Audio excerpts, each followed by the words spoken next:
আসসালামু আলাইকুম ভিউয়ার্স, আমি Ashikur Rahman Arvin. Trusted graphic centre আর একটি এপিসোডে আপনাকে স্বাগতম। তো আজকে আমরা শিখব কিভাবে একটি প্রফেশনাল টাই ডিজাইন করা যায় এবং যে কালারগুলো আমি ব্যবহার করব সেগুলো এখানে দেওয়া আছে, চাইলে এখান থেকে পিক করতে পারেন। তাহলে চলুন দেরি না করে শুরু করা যাক আজকে টিউটোরিয়াল। তো ফার্স্ট আপনাকে একটা ডকুমেন্ট ক্রিয়েট করতে হবে।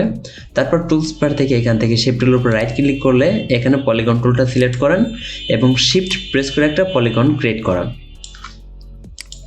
এটার স্ট্রোক কালার বন্ধ করে দেন এবং ফিল কালারটা ব্ল্যাক কালার দিয়ে রাখেন বা যে কোনো একটি কালার দিয়ে রাখেন। এবার এটা এখান থেকে মিডল অ্যালাইন করে দিলাম। এবার এটাকে আমরা কপি করব। কপি করার জন্য এটাকে সিলেক্ট করলাম ফার্স্ট এবং কিবোর্ড থেকে অল্টার প্রেস করে ড্র্যাগ করে নিচে টানলেই কপি হবে এবং শিফট প্রেস করে এটা রোটেট করে দিলাম। রোটেট করে দেওয়ার পর এটা আমরা ছোট করে দেব। ছোট করার জন্য শিফট এবং অল্টার প্রেস করে ধরে এটা ছোট করে দিলাম।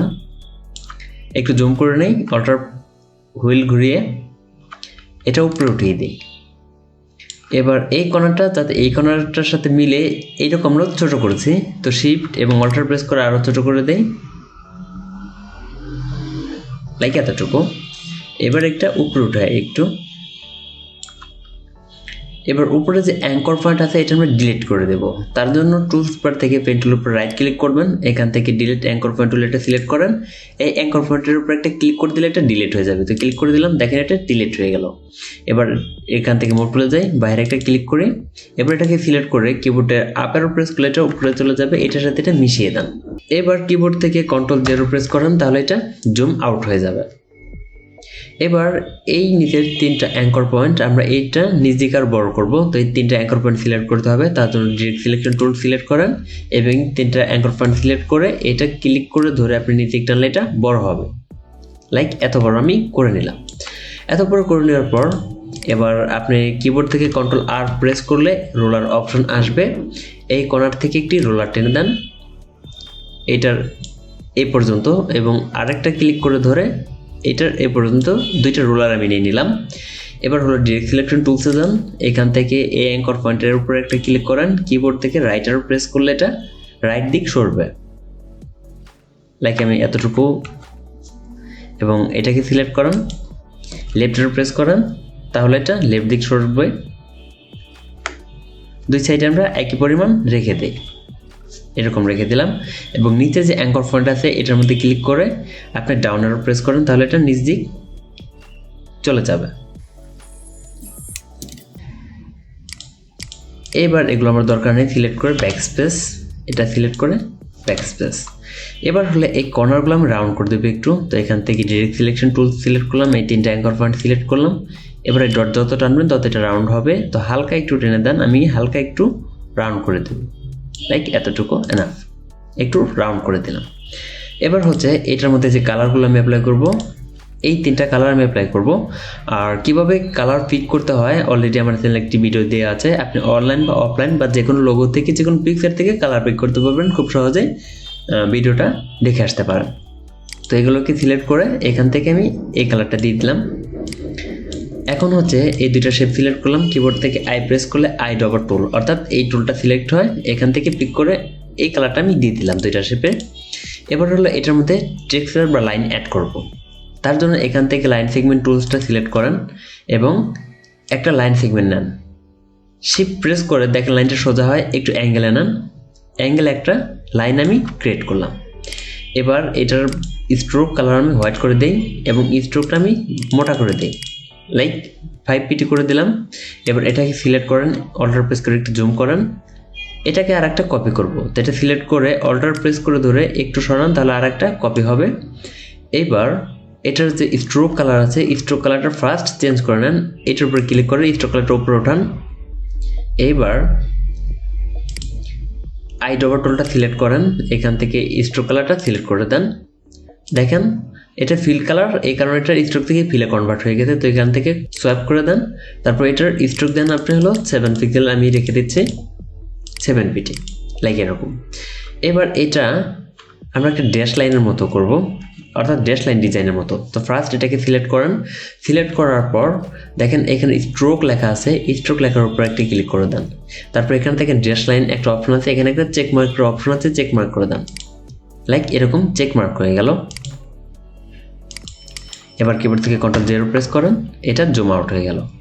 এবার এটাকে সিলেক্ট করেন, একদম উপরে নিয়ে যান, এখানে দিয়ে দিচ্ছি এবং অল্টার প্রেস করে একটু স্পেস রেখে আরেকটা কপি করলাম। এবার কিবোর্ড থেকে যদি Ctrl D প্রেস করেন তাহলে এটা ডুপ্লিকেট হয়ে থাকবে এরকম। এবার এই শেপ সবগুলো সিলেক্ট করেন, কিবোর্ড থেকে Ctrl G দিয়ে এটা গ্রুপ করে নেন। গ্রুপ করে নেওয়ার পর এটা আমি একটু সরিয়ে রাখছি। এবার হলো এই শেপটাকে সিলেক্ট করেন, এটা Ctrl C দিলে এটা কপি হয় এবং Ctrl F দিলে ফ্রন্টে আর একটা পেস্ট হয়। যেমন এইটার উপর একটা পেস্ট হয়েছে, তো এটা সরান, দেখেন এখানে দুইটা হয়েছে। তাহলে কি করবেন, ফার্স্ট এটাকে সিলেক্ট করবেন, Ctrl C দিয়ে কপি করবেন, কিবোর্ড থেকে Ctrl F প্রেস করবেন, তাহলে এটা ফ্রন্টে পেস্ট হলো। এটা এবং সবার উপরে উঠাবো, তো এটা রাইট ক্লিক করেন, অ্যারেঞ্জ, ব্রিং টু ফ্রন্ট করে দেন। এবার এটাকে অল্টার প্রেস করে ধরে কপি করে নিয়ে আসেন, কারণ এটাখানে আমার দুইটার প্রয়োজন, তো এটা আমি একটু সরিয়ে রেখে দিচ্ছি এবং আরেকটা নিয়ে আসলাম। নিয়ে আসার পর এই শেপটাকে সিলেক্ট করে আপনি পজিশনে বসান, এই পজিশনে আমি বসিয়ে দিচ্ছি। এবার এটা সিলেক্ট করেন, ফার্স্ট এটা সিলেক্ট করেন, শিফট প্রেস করে এটা সিলেক্ট করেন, মাউসে রাইট ক্লিক করেন, মেক ক্লিপিং মাস্ক করে দেন। তাহলে এটার মধ্যে কিন্তু সুন্দরভাবে ডিজাইনটা বসে গেল। এবার কি করবেন, এই শেপটা একই কাজ করবেন, ফার্স্ট এটা সিলেক্ট করেন, Ctrl C দিয়ে এটা কপি করেন, তার আগে কর্নারগুলো একটু রাউন্ড করে দেই, ডিরেক্ট সিলেকশন টুলস সবগুলো উপরে কর্নারগুলো সিলেক্ট করেন, একটু রাউন্ড করে দেন। রাউন্ড করে দেওয়ার পর এখান থেকে এগুলো আনলাম। এবার এটাকে সিলেক্ট করেন, Ctrl C দিয়ে এটা কপি করেন, Ctrl F দিয়ে ফ্রন্টে পেস্ট করেন, একইভাবে রাইট ক্লিক, অ্যারেঞ্জ করে অ্যারেঞ্জ থেকে ব্রিং করে এটা সবার উপরে উঠিয়ে দেন, ব্রিং টু ফ্রন্ট করে দেন। এবার এই ডিজাইনটা নিয়ে আসেন। এবার এটাকে আমরা একটু রোটেট করে দেব, এটা এই সাইড, এটাকে আমরা রোটেট, এখানে ক্লিক করে শিফট প্রেস করে এটা রোটেট করে দেন। আমরা এই অ্যাঙ্গেলে রোটেট করে নিলাম। এবার এটা পজিশনে বসান। এবার হলো এটাকে সিলেক্ট করেন, শিফট প্রেস করে এই শেপগুলোকে সিলেক্ট করেন, রাইট ক্লিক করেন, এখানে মেক ক্লিপিং মাস্ক করে দেন। তাহলে এই ডিজাইনটা এটার মধ্যে বসে গেল। Ctrl 0, দেখেন আমাদের একটি ট্রাই ডিজাইন কিন্তু হয়ে গেল। এবার এখানে একটু কলারের মতো করে দিব, তার জন্য পেন টুলটা সিলেক্ট করলাম, এইখানে একটা ক্লিক করে অ্যাঙ্কর পয়েন্ট বসালাম এবং এই অ্যাঙ্গেলে একটু লম্বা বরাবর এনে এখানে একটা ক্লিক করে দিলাম। তারপর এইখানে একটা ক্লিক করে দিই, এরপর এখানে একটা ক্লিক করে দিই, একটু নিচে এটার সাথে এটা মিলিয়ে দিই। এবার এইটা আমরা এই সাইডে বসাবো, তো এটাকে সিলেক্ট করেন, মাউসে রাইট ক্লিক করেন, ট্রান্সফর্ম, রিফ্লেক্ট, এখান থেকে প্রিভিউ অপশনটা চেক মার্ক করে নেন, কপি করে দেন। তাহলে আর একটা হয়ে গেল, এটা শিফট প্রেস করে ধরে এই কর্নারে বসিয়ে দিলাম, লাইক এরকম। তো আমাদের একটা ট্রাই ডিজাইন কিন্তু অলরেডি হয়ে গেছে। তো চাইলে এই দুইটার মধ্যে একটু শ্যাডো দিতে পারেন, সিলেক্ট করে ইফেক্ট, স্টাইলাইজ, ড্রপ শ্যাডো, এটা -x অফসেট -7, ওকে।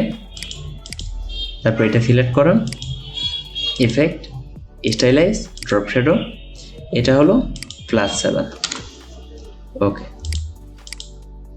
এবার এই শেপগুলোকে সিলেক্ট করেন, মাঝখানে এগুলো রাইট ক্লিক করে অ্যারেঞ্জ, ব্রিং টু ফ্রন্ট।